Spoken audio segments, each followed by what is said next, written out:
you tired? I'm tired. Everyone's tired.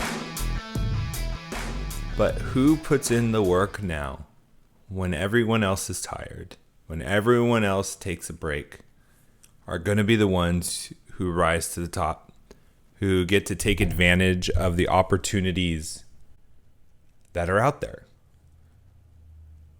Get your rest, get your sleep, and keep pushing on. Welcome to How to Build a Tent, the podcast on how to make you successful. My name is Matt Williams. Thank you for listening, sharing, tagging, liking, subscribing, all of the things that you do on social media. If you love this show, if you love the content, that is the best thing that you can do to repay me, to show your gratitude, is to like, comment, share with a friend, and definitely subscribe to all the social media sites, especially YouTube. Thank you for everyone who's supported the show. I really appreciate you guys. We're part of the Fight Laugh Feast Network. Go over to flfnetwork.com. Put in HGBT in the memo field. You'll get a 15-ounce mug, not a 10-ounce mug. We don't play around those 10-ounce mugs. 15-ounce mug. You'll get a Fight Laugh Feast t-shirt, which is just a phenomenal t-shirt. And you get tons of great benefits, $100 off our conference that's coming up October 1st through 3rd. I'm really excited about that. Make sure you get your tickets now while they're cheap. And speaking of cheap, I think it's time to start buying some stocks. Just my opinion and what I'm doing myself.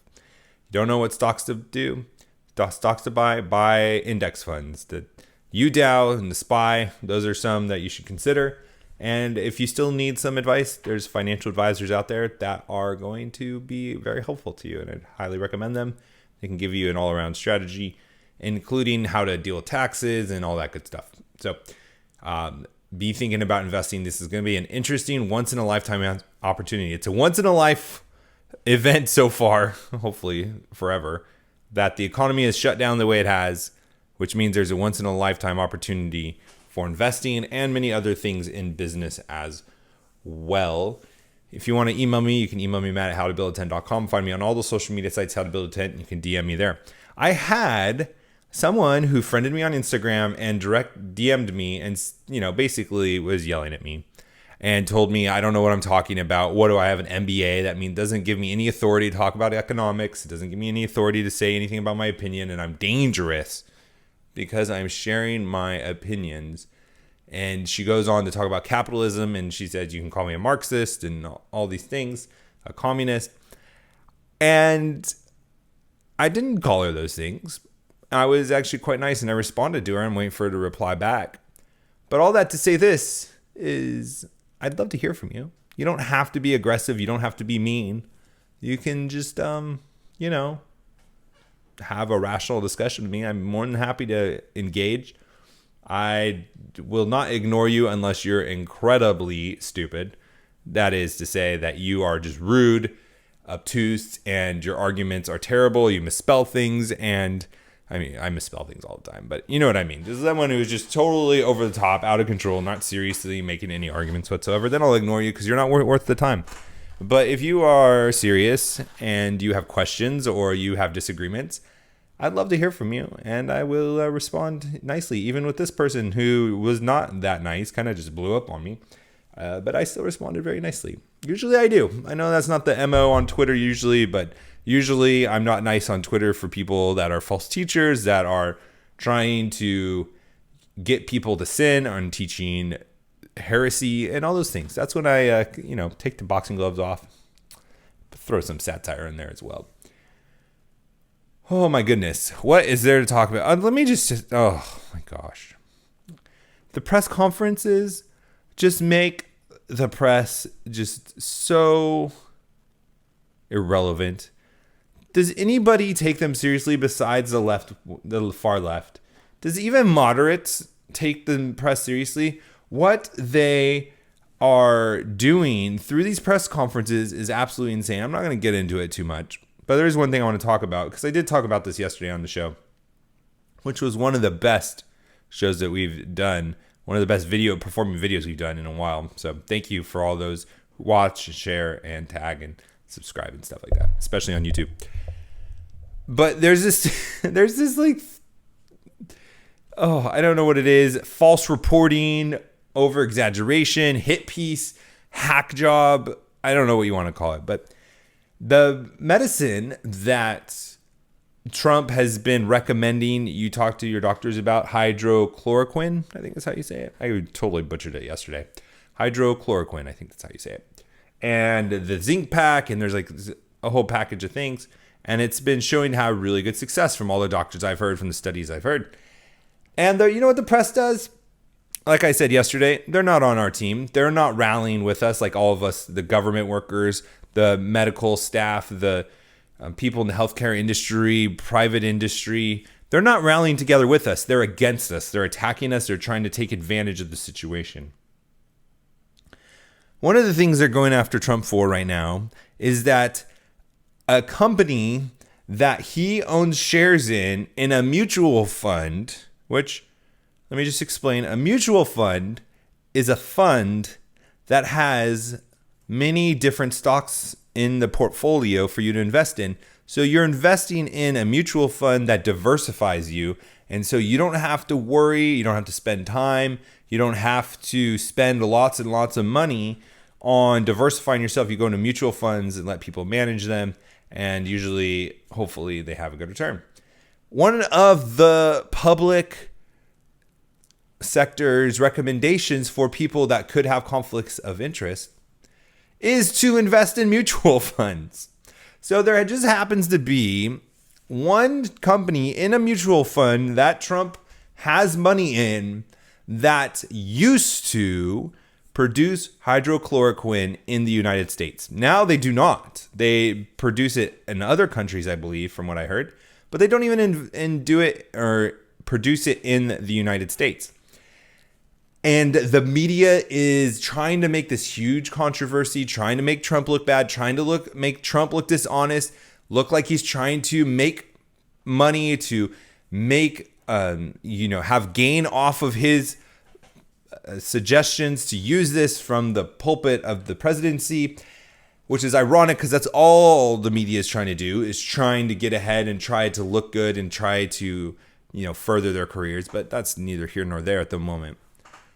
And I've been seeing articles all day. I've been seeing the top 3 trending articles yesterday were of this conflict of interest, quote unquote. Do you know how much money it turns out that Trump owns of this one company that does not sell hydrochloroquine in the United States from this mutual fund? Again, he doesn't own the shares directly. He has a share of the mutual fund, which has shares of this company, between $250 and I think the highest I saw is $750. He owns $250 to $750 of this company because, again, mutual funds, they diversify. They own in large groups of companies, and they have enough with his percentage and the percentage of how much is owned by the mutual fund. It comes out to $250 to $750. So the press is trying to attack Trump, and by extension, the American people, because Trump's our leader, and trying to make it seem like there's a conflict of interest because of $250 to $750. Now, I don't know if Trump's a billionaire. Some of the lowest estimates have been $250 million to $300 million is what his net worth is. Do you think, even at that low end, that he would be pushing something that would impact him politically, impact his reputation, that would damage his chances of being reelected over $250 to $750? Not per share, total, from what I understand. $250 to $750. It's insane. The media is dishonest. And in all of these articles, the 3 articles that were the top trending articles yesterday, do you think they mentioned how much Trump owns of the shares of the mutual fund that owns the company? No, they didn't. They did not. And again, it just goes to show you can never trust the media. Not one bit. Can I tell you about Kingsman Grooming Products? They are fantastic, and I absolutely love them. They have great pre-shave products, aftershave products, beard balms, beard oils, lotions. They're a Christian company that makes high-quality products. And if you put in HTBT on the checkout, you'll get 10% off. You can see all the products you can get. I have a little box that it comes in if you get one of the sets. Got the pre-shave, aftershave stuff, and then down there is the beard balm, is the beard oil. They're fantastic. I'm never going back. And everyone that tries it, that listens to the show, reaches out to me, and they love it too. I've not had one negative review of it. In these times where it could be depressing being at home, if you're an extrovert, where you're being isolated, you want to at least feel good and smell good yourself. So why don't you go treat yourself with some Kingsman Grooming products. Go over to kingsmangroomingpros.com. Make sure to get that 10% off by putting HTPT in the checkout screen and support a Christian company, a small business that needs your help while the governments are shutting us down. In the beginning of the show, I talked to you about, or asked you if you're feeling tired. And it made me think, because I'm exhausted, honestly. I'm tired, but I'm going on. I'm consistently putting a podcast out. I'm having meetings for all my businesses. I'm having meetings discussing till late at night. I have a meeting today at 9 p.m. about future endeavors. Because I learned this principle in sports a long time ago, is that if you truly want to be one of the best, if you truly want to succeed, if you truly want to stand out, if you truly want to be a asset to your team, then you have to work harder than everybody else. You have to work harder than everybody else, especially the higher levels you get to. When you get to the college level, the semi-pro level, a professional level, the people that are the best, are the ones that work the hardest, the ones that do not give up, that when everyone else is feeling tired and takes a break, you go on and do more. You work harder. You press on. You don't get discouraged. You don't get tired. You don't get distracted, but you continue to push ahead. Those are the people that are the most successful. You think of Michael Jordan. I love it. We were watching Space Jam. I introduced it to my kid. He's between 1 and 3 years old. I'm not going to tell you his exact age because you guys are crazy. Some of you are crazy out there. I'm not giving you any information about my kids that you could use to steal his identity. We were watching Space Jam, and it was just like showing him as a kid just constantly out shooting the basketball. His dad's like, "What are you doing out here?" And then he's like, "Shoot till you miss." And he keeps shooting and shooting, and then it does the intro. And it makes you want to watch highlight reels of Michael Jordan, which, by the way, I think he's my favorite athlete of all time, and I don't even like basketball. So there you go. But he worked hard, and that is one of the constant themes in all successful athletes. At today's level, and where we are at today in sports, there are plenty of people with natural ability. But the people that are excellent, the people that excel, are the people that work harder than everybody else. And that carries on into business as well. You're not going to have a revolutionary idea and it's just going to fall into your lap. You're not going to start a business and everything's just going to work out. You're going to have an idea and it's going to come to fruition because you worked at it, because you worked really hard at it. You're going to have a business and it's going to have problems and it's going to be successful because you are relentlessly solving problems. You're relentlessly tweaking. You're relentlessly pushing forward. You're not complaining that the government isn't sending business your way, but you are pivoting. You are looking at the landscape. You are determining what demand curves have shifted up, and you are adjusting your business to that. You're not getting discouraged. You're not saying, woe is me. You're not playing the victim, but you're rising to the occasion. You're getting back out there. You're getting back out there when you got knocked down, and you're trying harder. You're running faster. You're hitting harder. You're thinking smarter. That's what successful people do now. When you're tired, when you don't want to go on, when you want to have another beer, when you want to go to sleep, you say, no, I'm going to discipline myself. I'm going to train myself for the race. I'm going to train myself for the goal that I have, and I'm going to go after it, and I'm going to get after it because I believe that's what I'm called to do. And I'm not going to be discouraged. I'm not going to give up, but I'm going to continue on. And I'm going to be that leadership. I'm going to be that example to my family, to my spheres of influence, to my employees, to my coworkers, to my manager. I'm going to push ahead. And those are the people that are going to be successful. So I ask you, are you tired? And then I'm asking you this. Do you want to be successful? These are the times for the answer to that question. I don't want you to message me and say yes. I want you to just work harder. I want you to be motivated. I want you to be inspired, because there are opportunities out there. There are opportunities in your career, in your business, in businesses you haven't even thought of yet for you to be successful.